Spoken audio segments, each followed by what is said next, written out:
현대로템은 어차피 이거 갭자리를 못 메꿨어요. 자, 그게 무슨 의미냐? 자, 현대로템이 왜 이 갭자리가 생겼는지를 생각을 해봐야 돼요. 3분기부터는 실적이 개선될 거라는 기대감도 있었고, 현대로템이 포함된 섹터는 대북 섹터, 그리고 사실 얘는 방사는 아니긴 한데, 뭐 방위산업 사업도 합니다. 그리고 수소 충전소까지도 합니다. 어찌 보면은 신재생 에너지 관련 섹터, 제가 예전에 수소차에 대해 설명을 했을 때 여러분들이 진짜 장기적인 관점으로 종목을 본다라고 한다면 수소차를 만드는 회사를 사기보다는 저라면은 수소차는 만들면 뭐예요? 수소가 만들어져도 인프라가 갖춰지지 않으면 소용이 없어요.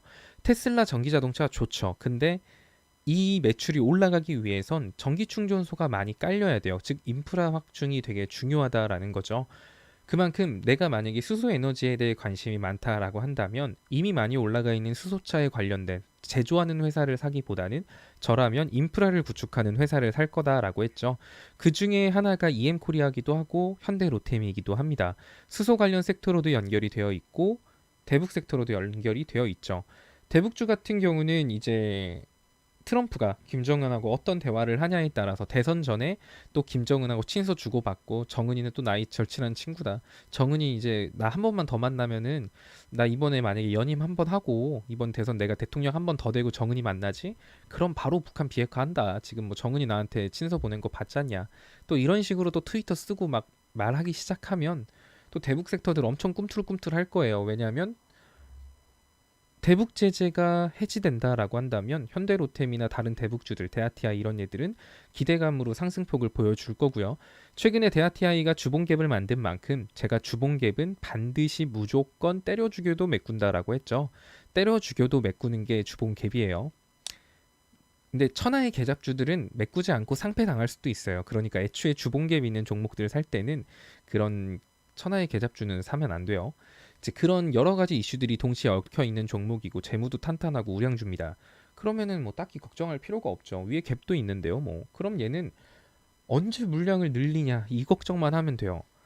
자, 지금 완전 많이 늘려버릴까? 어차피 여기 간다는데? 그러면 그냥 지금 왕창 사서 몰빵해 놓고 안 보지 뭐. 그리고 뭐 한 5개월이든 6개월이든 걸리면 어때? 어차피 이거 먹으면 되지. 여기서부터 여기까지만 20%인데. 나는 상관없어요. 하시는 분들은 그렇게 하셔도 돼요. 근데 제가 단언컨대 말은 그렇게 해도 내가 여기다 몰빵해 놓고 얘가 이제 야금야금 빠지기 시작하면 그때부터는 이거 어떡하죠? 이거 어떡하죠? 이거 계속 질문하실 거예요. 분명히 본인 머릿속으로는 알아요.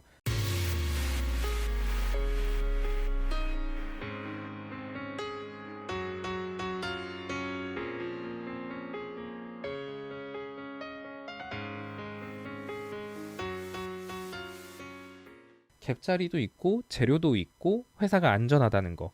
회사가 안전한데 갭자리도 있고 뭐 다 좋다. 게다가 이 갭 떨어진 이유는 이 회사의 악재라기보다는 전환사채 물량이 나오면서 떨어진 거기 때문에 사실 이런 갭자리는 회사의 악재 갭자리라고 할 수는 없어요. 결국 메꾸는 갭자리거든요. 이러한 사실들을 알고 있으면 그래 어차피 메꾸는데 뭐 알지만 내가 지금 여기다 몰빵을 하고 비중을 섣부르게 많이 늘렸어요. 그럼 빠질 때마다 계속 질문을 하겠죠. 현대로템 어떻게 해요? 현대로템 어떻게 해요?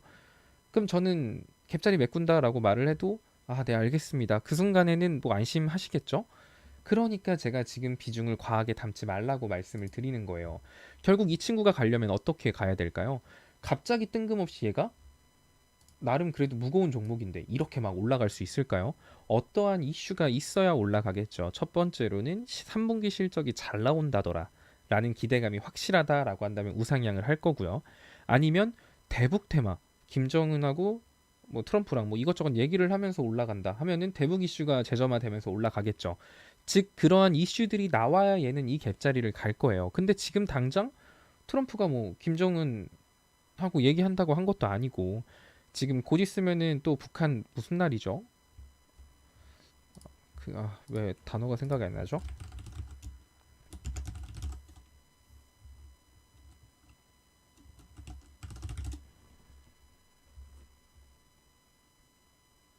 아,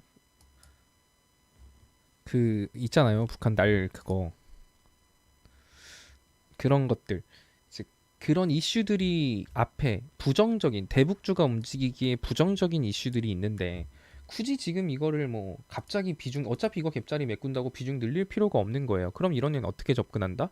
어차피 먹을 수 있는 종목이기 때문에 기간을 잡고 그냥 나눠서 사면 돼요. 내가 이 종목 사는데 이 종목 먹는데 2달 반 걸렸어요.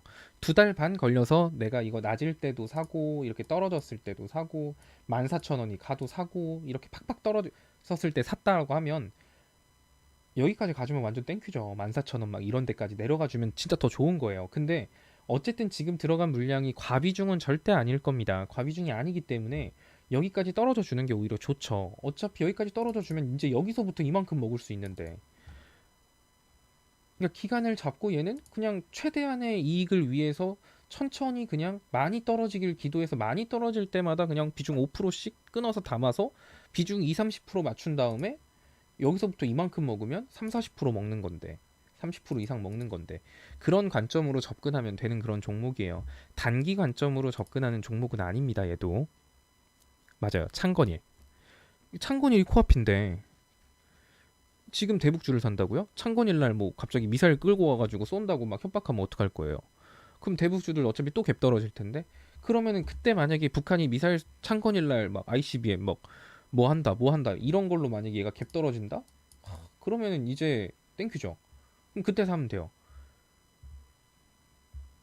그러니까 얘는 기간을 길게 잡고 가면 반드시 먹을 수 있는 종목입니다. 현대 로템은.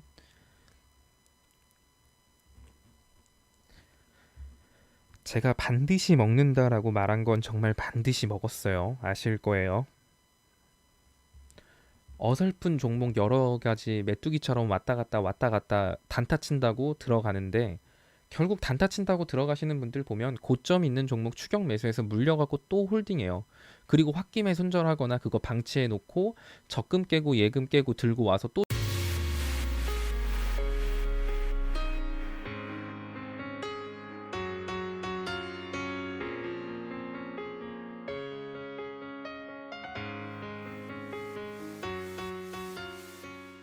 주식시장에 돈 집어넣고 또 다른 단타 들어가서 또 물려요.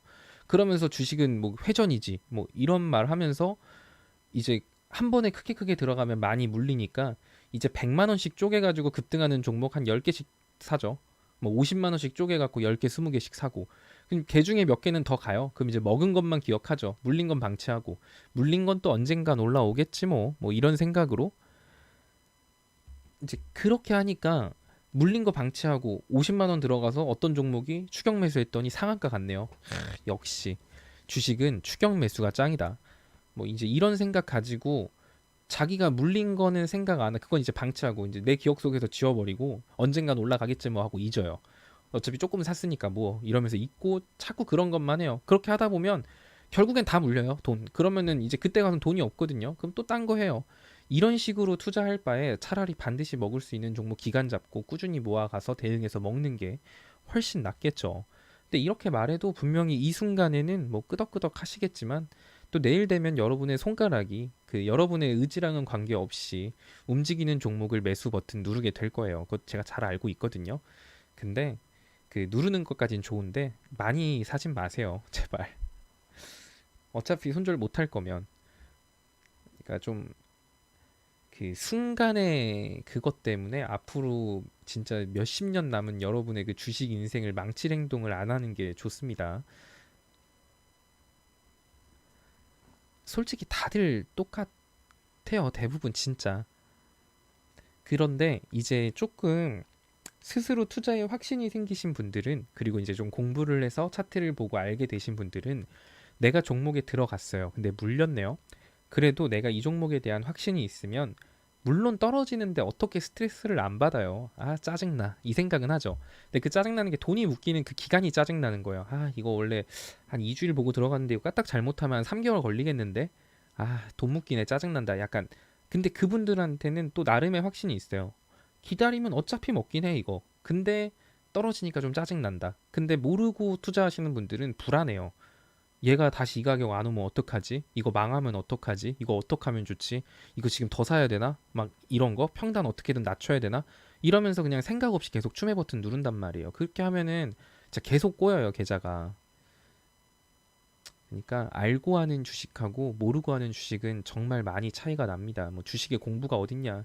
주식은 테마고 순간의 변동성 호가창 보고 들어가는 단타지. 뭐 그렇게 생각하시는 분들 뭐 틀린 건 아닌데 그분들은 또 그분들만의 원칙이 다 있어요. 그러니까 그분들도 거기까지 가는데 얼마나 오랜 시간이 걸렸겠습니까? 아, 또 욱했네요.